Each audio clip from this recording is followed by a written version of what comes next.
In today's video, I'm going to show you how to use Canva AI image generator step by step so you can create custom images in just a few clicks, even if you've never used Canva AI before. This is a super useful feature if you want to make visuals for social media, thumbnails, presentations, blog posts, or just creative artwork without needing any design experience. If this tutorial helps you out, make sure to hit the like button and subscribe for more easy software tutorials just like this.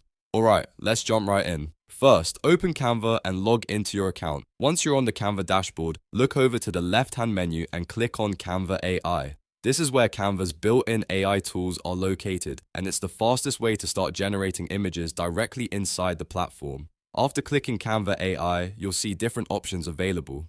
Go ahead and click on the image option. This tells Canva that you want to generate an image rather than text or another type of AI content.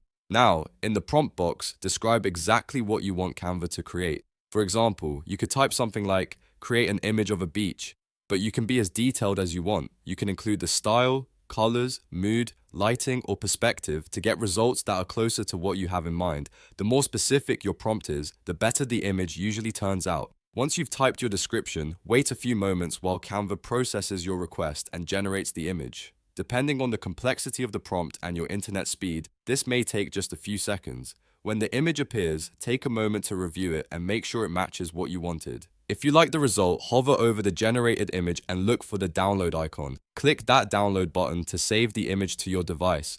From there, you can use it in your designs, upload it to your content, or share it anywhere you need. And that's it. That's how easy it is to use Canva AI image generator to create and download AI images. If this video helped you, please give it a like, subscribe to the channel, and turn on notifications so you don't miss the next tutorial.